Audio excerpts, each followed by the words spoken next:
আসসালামু আলাইকুম। কেমন আছেন সবাই? আমি তো আলহামদুলিল্লাহ ভালো। আজকে আপনাদের জন্য নিয়ে আসছি ঝরঝরে সুন্দর কালারফুল ফ্রাইড রাইস, যেটা বাংলাদেশের চাইনিজ রেস্টুরেন্টগুলোতে এবং সবার বাসায় ঘরে ঘরে এটা তুমুল জনপ্রিয় একটা খাবার। ছোট বড় সবাই খুবই পছন্দ করে। তো এরকম দেশি বিদেশি খাবার রান্না শিখতে চাইলে আপনারা আমার চ্যানেলকে সাবস্ক্রাইব করবেন, রিনিস ড্রিম ওয়ার্ল্ড। আমার চ্যানেলে আপনারা সব ধরনের রেসিপি পাবেন এবং শুধু রেসিপি না, প্রত্যেকটা রেসিপির সিক্রেটগুলো আমি আপনাদেরকে বলবো, যাতে আপনারা রান্না করতে যাই ফেলিওর না হন। তো এখানে আমি একটা বড় হাঁড়িতে পরিমাণ মতো পানি, সাথে লবণ আর রান্নার তেল দিয়ে নিয়েছি। এখন আমার পানিটা ফুটে আসলে আমি এখানে পোলাওর চাল ধুয়ে রেখেছিলাম সেটা দিয়ে দিব।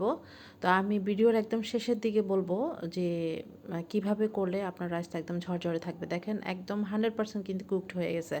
এইখানে কোনো 80% 90% না, একদম 100% যখন কুকড হবে সাথে সাথে একটা স্ট্রেনারে ঢেলে এটাকে ঠান্ডা পানি দিয়ে একদম উল্টে পাল্টে ধুয়ে ফেলতে হবে। নিচেরটাকে একটু উল্টে দিয়ে ফ্লিপ করে ঠান্ডা পানি দিয়ে ধুয়ে ফেলতে হবে, যাতে নিচের রাইসগুলা বেশি গলে না যায়। এটা যদি আপনি ঠান্ডা পানি দিয়ে না ধোন তাহলে হচ্ছে আপনার এটা সেদ্ধ হতেই থাকবে। তো আপনারা সবসময় চেষ্টা করবেন রাইসটা যখন আপনারা ফ্রাই করতে যাবেন একটা বড় প্যান নিতে। তো আমি এখানে একটা বড় সাইজের প্যান নিয়ে নিয়েছি। এখানে আমি 4 কাপ চাল নিয়েছিলাম, সেজন্য আমি 3টা ডিম জাস্ট ফেটিয়ে দিয়ে প্যানের মধ্যে দিয়ে এটাকে স্ক্রাম্বল করে নেব। তো আপনারা দেখতে পাচ্ছেন আমি ডিমের মধ্যে কিন্তু কিচ্ছু দিইনি, জাস্ট ডিমটাকে ফেটিয়ে দিয়ে দিয়েছি। এখন আমি এই ডিমটাকে নেড়েচেড়ে এটাকে স্ক্রাম্বল করে এক সাইডে রেখে দিব। তারপরে আমি আমার বাকি প্রসেসটা আপনাদেরকে দেখাবো। তো আমার ভিডিওতে যারা, আমার চ্যানেলে যারা অ্যাড হবেন, আমার চ্যানেলকে যারা সাবস্ক্রাইব করবেন, আমার চ্যানেলের মাধ্যমে যারা রান্না শিখবেন, আমি গ্যারান্টি দিয়ে বলতে পারি আমার ভিডিও দেখার পরে আপনি রান্না করতে যেয়ে কখনো ফেল হবেন না। কারণ আমি একদম সিক্রেট সহ ভিডিওতে বলার চেষ্টা করব। এজন্য আপনারা দেখতে পাচ্ছেন যে আমি ভিডিও কিন্তু খুব বেশি কাটিনি, কারণ ভিডিও ছোট করে ফেললে কিন্তু বলা যায় না। তো এইজন্য আমি যাতে একদম সব বলতে পারি আপনাদেরকে, এজন্য আমি ভিডিও কিন্তু খুব কম কেটেছি।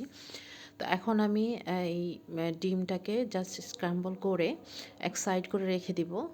এরপরে আমি আমার বাকি উপকরণগুলো আস্তে আস্তে দিতে থাকবো। এই পর্যায়ে আমি এখানে দিয়ে দিব আমি কিছু আজকে ফ্রাইড রাইসে আমি চিংড়ি দিব। যে ফ্রনগুলোকে আমি কুচি কুচি করে কেটে নিয়েছি, কিমা করে নিয়েছি আর কি। তো আপনারা আপনাদের ইচ্ছা মতো ফ্রাইড রাইসে আপনাদের ইচ্ছা মতো সবজি এবং আপনাদের ইচ্ছা মতো চিংড়ি, তারপরে হচ্ছে চিকেন। আমি যেহেতু এটা আজকে চিলি বিফ দিয়ে খাবো, এজন্য আমি আর ফ্রাইড রাইসে চিকেন অ্যাড করলাম না। তো এই জন্য আমি এখানে কিছু ফ্রন দিয়ে দিয়েছি। আপনারা আপনাদের পছন্দ অনুযায়ী মাশরুম দিতে পারেন। যে কোনো ধরনের সবজি এখানে অ্যাড করা যাবে এবং মাশরুম অ্যাড করা যাবে। চিংড়ি, চিকেন, বিফ সব কিছু দিয়েই আপনারা এই রাইসটা তৈরি করতে পারবেন। তো চিংড়িটা আমি জাস্ট কালার চেঞ্জ হওয়া পর্যন্ত একটু নেড়েচেড়ে নিব। এরপরে আমি দিয়ে দিব গাজর কুচি। তো গাজর কুচি আর ক্যাপসিকাম কুচি, এটা কিন্তু আসলে আমি 4 কাপ চালের জন্য 1 কাপ পরিমাণ করে নিয়েছি। আপনারা এটা কম বেশি করে দিতে পারবেন, কোনো সমস্যা নেই। তো আমি এখন গাজরগুলোকে জাস্ট 1 মিনিটও না, তারও কম সময় আমি একটু নেড়েচেড়ে নিব। এরপরে আমি সবগুলোকে এক সাইড করে রেখে আমি এখানে 3 টেবিল চামচ পেঁয়াজ কুচি আর 2 টেবিল চামচ রসুন কুচি দিয়ে এইগুলাকে জাস্ট এগুলার যে কাঁচা গন্ধটা থাকে পেঁয়াজ রসুনের, সেটা যাওয়া পর্যন্ত জাস্ট একটু সটে করে নেব। আপনারা দেখতে পাচ্ছেন আমি কিন্তু একদম মানে ভাজা ভাজা করে ব্রাউন কালার করে নিই, জাস্ট একটু সটে করে নিয়েছি।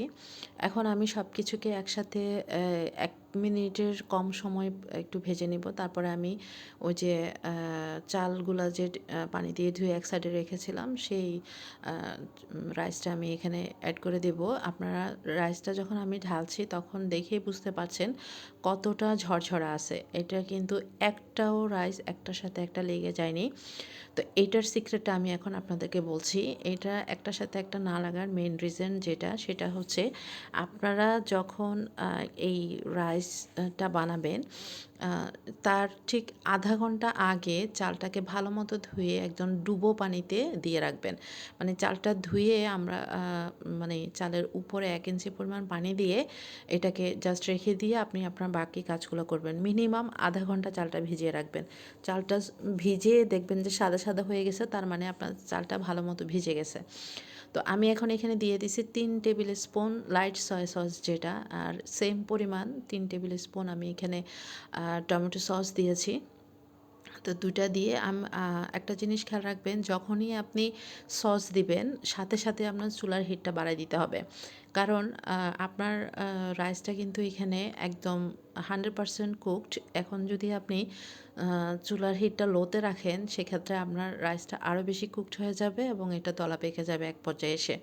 তো আমি যখনই ফ্রাইড সরি সয়া সসটা এবং টমেটো সসটা দিব সাথে সাথে কিন্তু আমি চুলার হিটটা বাড়িয়ে নেব। এই পর্যায়ে আমি দিয়ে দিয়েছি 1 চা চামচ গোলমরিচের গুঁড়া। এখানে আমি কালো গোলমরিচের গুঁড়াটা ইউজ করছি। আপনারা চাইলে সাদাটাও দিতে পারেন, কোনো সমস্যা নেই। তো আমি এখন এই সস আর গোলমরিচ সব কিছু একটু ভালোভাবে মিশিয়ে নিব। তারপরে আমি আমার বাকি উপকরণগুলো দিব। তো আমার এটা কিন্তু জাস্ট কয়েক মিনিটেই কিন্তু হয়ে যাচ্ছে। আমি ভিডিওটা কিন্তু খুব বেশি কাটিনি, আপনারা দেখতে পাচ্ছেন। মানে একটা ইনগ্রিডিয়েন্টস দিয়ে নেড়ে চেড়ে মিক্সড করতে আপনার যতখানি সময় লাগবে এর মধ্যে কিন্তু আপনার রান্নাটা হয়ে যাবে। এখন আমি একটু চেক করছি যে লবণটা হয়েছে কিনা। তো লবণ চেক করে আমি দেখলাম যে না, লবণ ঠিক আছে, কারণ ফ্রাইড রাইস কিন্তু খুব বেশি নোনতা হয় না, নোনতা হয়ে গেলে খেতে কিন্তু মজা লাগে না। তো আমি একদম সবার শেষে এখানে আমি দিয়ে দিয়েছি ক্যাপসিকাম কুচি এবং সাথে আমি দিব কয়েকটা কাঁচামরিচ, জাস্ট মাঝখান থেকে চিড়ে দিয়ে দেব। তো ক্যাপসিকাম এবং কাঁচামরিচ একদম সবার শেষে দিতে হবে, কারণ ফ্রাইড রাইস কখনো খুব বেশি ঝাল হয় না। অনেক বেশি ঝাল ঝাল ফ্রাইড রাইস কিন্তু খেতে একটুও মজা লাগে না। আর এটা বানানোর নিয়মও কিন্তু ওটা না। আর ক্যাপসিকাম যদি আপনি আগে দিয়ে দেন তাহলে এটা সফট হয়ে যাবে, এটা কালার চেঞ্জ হয়ে যাবে, এটা খেতে মজা লাগবে না। ক্যাপসিকামে যে একটা ক্রিস্পিনেস আছে সেটা থাকার জন্য আপনাকে একদম সবার শেষে এটা দিয়ে জাস্ট ভালো করে মিশিয়ে নিলে আপনার রান্নাটা কমপ্লিট হয়ে যাবে। আমার রান্নাটা অলমোস্ট ডান। তো আপনারা যারা নতুন এবং পুরনো সবাই যারা হচ্ছে দেশি বিদেশি রান্না শিখতে চান, রান্না দেখতে চান এবং সিক্রেট সহ যেভাবে রান্না করলে আপনারা ফেল হবেন না, তাহলে আমার চ্যানেলটা জয়েন করেন, আমার চ্যানেলে সাবস্ক্রাইব করেন। তাহলে আপনারা আশা করি কখনো আর ইউটিউব ভিডিও দেখে রান্না